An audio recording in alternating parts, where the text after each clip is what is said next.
Everyone, welcome to my channel M Education. I am Geetu Tyagi. Friends, मैं आज आपको chapter 9 explain करूँगी। Class 10th English.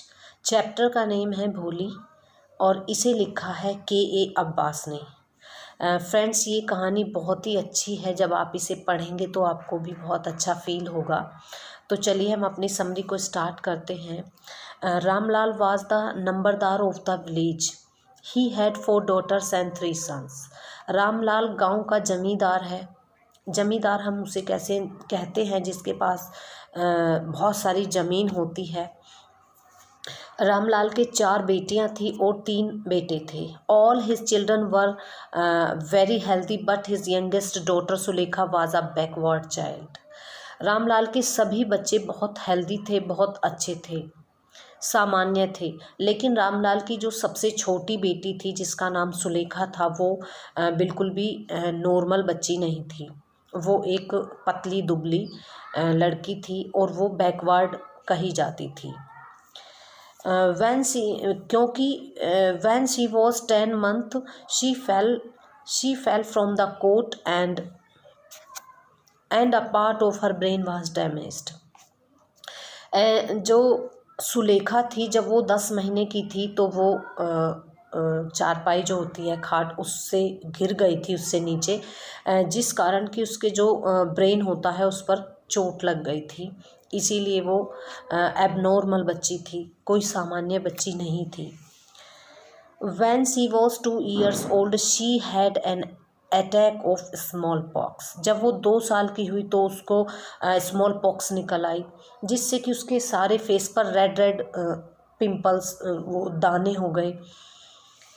Her face was permanently disfigured by the black pox mark, जिस कारण उसका जो face था पूरा उस पर रेड और ब्लैक पूरे में फेस बेकार हो गया था। She started speaking at the age of 5 years। जब सुलेखा 5 साल की हुई तब उसने बोलना शुरू किया था। बट शी स्टेमर्ड, वो बोलती थी लेकिन वो हकलाती थी, हकलाकर बोलती थी। सो एवरीवन कॉल्ड हर भोली। इसीलिए गांव के जो सभी बच्चे थे और उसके घर के भी जो बच्चे थे और सभी व्यक्ति थे उसको भोली कहकर बुलाते थे। She was considered as a witless fool even by her parents. उसे एक बुद्धिहीन बच्ची कहा जाता था, यहाँ तक कि उसके पेरेंट्स जो थे वो भी उसे बेकार मानते थे। हर सिस्टर्स एंड हर ब्रदर, उसके सिस्टर भी और उसके ब्रदर भी उसे एक बेकार बच्ची मानते थे, बुद्धिहीन बच्ची मानते थे। नन केयर्ड फॉर हर, कोई भी उसकी परवाह नहीं करता था, कोई उसकी केयर नहीं करता था।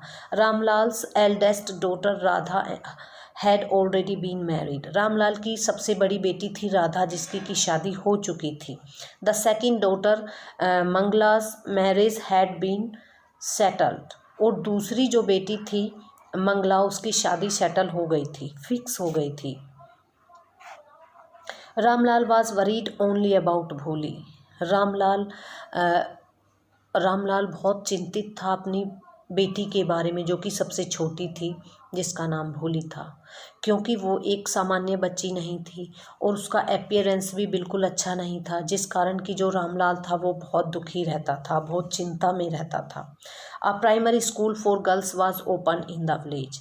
एक प्राइमरी स्कूल गांव में खोला गया। The tehsildar sahib came to perform its opening ceremony. जब उस स्कूल का उद्घाटन हुआ तो जो तहसीलदार होता है वो उस गांव में आया उसका उद्घाटन करने के लिए। He asked Ramlal to set an example before the village by sending his daughter to school. उसने रामलाल से कहा कि हमारा जो स्कूल खुला है, जब सबसे पहले आप जमींदार हैं और आप अपनी बेटी को भेजेंगे पढ़ने के लिए, तो ये सबसे अच्छा एग्जाम्पल होगा।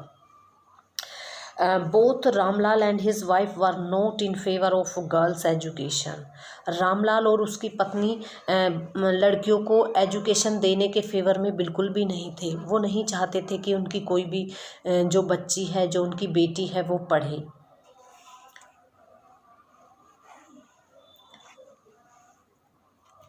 उनकी बेटी पढ़े। Both Ramlal and wife were not in favor of education of the Ramlal had not courage to disobey the तहसीलदार, लेकिन रामलाल में इतनी हिम्मत नहीं थी कि वो तहसीलदार से ना कर पाता। सो दे डिसाइडेड टू सेंड भोली टू स्कूल, फिर उन्होंने तहसीलदार के सामने डिसाइड कर लिया और कहा कि हम इसे भोली को स्कूल भेजेंगे। The next day Ramlal asked Bholi to go to school with him, अगली सुबह रामलाल ने कहा कि भोली तुम्हें स्कूल जाना है मेरे साथ। भोली did not know anything about school, भोली कुछ भी नहीं जानती थी स्कूल के बारे में, क्योंकि वो कभी गई नहीं थी स्कूल, उसे शिक्षा के बारे में कुछ नहीं पता था। शी वॉज फ्राइटेन्ड, वो डरी हुई थी। She refuse to go anywhere, वो कहीं भी नहीं जाना चाहती थी क्योंकि सभी बच्चे उसे चिढ़ाते थे। Ramlal asked his wife to give some decent cloth to Bholi, Ramlal ने अपनी पत्नी से कहा कि भोली के लिए नए कपड़े लेकर आओ। New cloth had never been made for Bholi, कभी भी भोली को नए कपड़े नहीं पहनाए गए थे। बट दैट डे, लेकिन उस दिन, she was luckily to receive a clean dress, उसे एक बहुत साफ सुथरी और नई जो ड्रेस थी वो उसे दी गई। She was even bathed and oil was rubbed into her dry and matted hair, और उस दिन उसे नहलाया गया, उसके बालों में जो उसके बाल रूखे और उलझे हुए बाल थे उनमें तेल लगाया गया। शी थॉट, उसने सोचा that she was being taken to a place better than her house, जब उसे नहलाया गया, नए कपड़े दिए गए, उसके बालों में कंघी की गई और ऑयल लगाया गया, तो भोली ने सोचा कि शायद मैं घर से कहीं अच्छी जगह के लिए जा रही हूँ। When they reached the school, जब रामलाल और भोली स्कूल पहुँचे, भोली saw many girls of her age sitting in the room, भोली ने देखा कि क्लासरूम में उसके जितनी एज की जो लड़कियां हैं, बहुत सारी लड़कियां वहाँ पर बैठी हुई थी।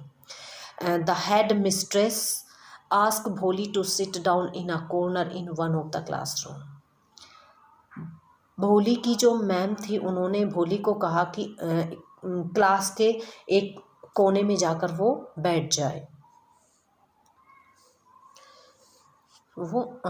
जाए, the lady teacher in the class was very good, जो क्लास टीचर थी, जो मैडम थी, वो बहुत स्वभाव की अच्छी थी। The teacher ask her about her name but she could not speak her full name, she began to weep, जब क्लास में भोली बैठी थी तो उसकी अध्यापिका ने उसे बुलाया और भोली का नाम पूछा, तो भोली से अपना पूरा नाम नहीं बताया गया क्योंकि वो हकलाती थी। भोली फिर ज़ोर ज़ोर से रोने लग गई। When the school was off for the day, जब स्कूल ऑफ हुआ, the teacher ask Bholi to come also the next day, teacher ने कहा कि तुम्हें भोली कल भी आना है। एंड भोली नोडिड, भोली ने सर हिला दिया, ऐसे गर्दन हिला दी। Bholi became familiar to his teacher, अब भोली थोड़ी सी मैम को जानने लग गई थी, फेमिलियर हो गई थी। The teacher drove out her sense of fear, अध्यापिका ने उसके डर को बाहर निकाल दिया, जो वो बार बार हकलाती थी और बोल नहीं पाती थी। धीरे धीरे अध्यापिका ने भोली के जो हेजिटेशन थी उसको ख़त्म कर दिया, उसको बाहर निकाल दिया। नाउ भोली वॉज ग्रोन अप, अब भोली बड़ी हो रही थी। She had passed many classes, अब उसने बहुत सारी क्लासें पास कर ली थी। Her father got a marriage proposal for her from December, जब भोली बड़ी हो गई तो उसके पिता को उसकी शादी की चिंता सताने लगी। रामलाल ने एक दिसंबर नाम का व्यक्ति था, उसके साथ भोली की जो शादी है उसका प्रपोजल भेजा। Who was a rich grocer from the neighbouring village, Bishamber जो कि एक नेबर के विलेज में, पास ही के गाँव में एक ग्रोसर था। He was about 50 years old, वो लगभग 50 साल का था। ही वॉकड विद लिम्स, वो थोड़ा लंगड़ा कर चलता था। He had children also from his earlier wife, उसके वो पहले से ही शादीशुदा था और वो 50 साल का था और वो थोड़ा पैर को उठाकर चलता था, उसके पहले से ही बच्चे थे। Ramlal accepted the proposal and ask Bishamber to come with baraat. Ramlal ने कहा कि आप बिसम्बर से कि आप मेरे यहाँ बारात लेकर आए। Bishamber came with great pomp and show for wedding. Bishamber अपनी बारात को बड़े पोम्प और शो से लेकर आया, बहुत शान और शौकत से लेकर आया। एवरीबडी वॉज जॉयफुल, हर कोई व्यक्ति खुश था। All the friends and relatives of Ramlal and Bishamber were present there. जिस दिन भोली की शादी थी उस दिन बिसम्बर के सभी रिलेटिव और रामलाल के सभी रिलेटिव वहाँ पर उपस्थित थे। Bholi dressed in red was brought there. Bholi को बहुत अच्छे से लाल ड्रेस पहनाई गई। When Bisambar was about to put the garland around Bholi's neck, a lady pulled back Bholi's veil. जब भोली का जो वेल था, घूंघट था, वो नीचे को डल रहा था। जैसे ही बिसम्बर माला डालने वाला था, किसी अन्य लेडी ने उठकर भोली का जो घूंघट था वो पीछे को गिरा दिया। बिसम्बर सा भोलीज फेस कवर्ड विद पोक मार्क्स। जैसे ही बिसम्बर ने भोली का जो फेस था वो देखा, भोली के फेस पर जो कि पहले से ही रेड और ब्लैक पोक्स थे उनको देखा, क्योंकि बिसम्बर ने भोली को नहीं देखा था। सी रिफ्यूज टू मैरी हर, उसने भोली से शादी करने के लिए मना कर दिया। आफ्टर मैनी रिक्वेस्ट, बहुत सारी रिक्वेस्ट के बाद, बहुत प्रार्थनाओं के बाद, but he agreed put a condition, लेकिन उसने एक शर्त रखी। वो मान गया लेकिन उसने एक शर्त रखी, दैट ही वुड मैरी भोली only when Ramlal would give him 5000 rupees. उसने रामलाल के सामने एक शर्त रखी कि यदि आप मुझे 5000 रुपये अभी देंगे तो मैं भोली से शादी करूँगा, वरना मैं भोली से शादी नहीं करूँगा। Ramlal put the bundle of 5000 rupees of Bishamber feet. Ramlal ने 5000 रुपये की जो गड्डी है वो बिसम्बर के कदमों में रख दी। एंड बिसम्बर वाज फीलिंग विक्ट्रियस, और बिसम्बर को लगा कि उसे बहुत गर्व हो रहा है और वो जीत हो गई है उसकी, वो जीत गया है। He raised the garland to place it around the bridal neck. उसने जैसे ही माला उठाई भोली के गले में डालने के लिए, बट भोली स्ट्रक द गार्लैंड अवे, लेकिन भोली ने ऐसे जो गार्लैंड थी, माला थी, उसको पकड़ा और फेंक दी, झटक दी।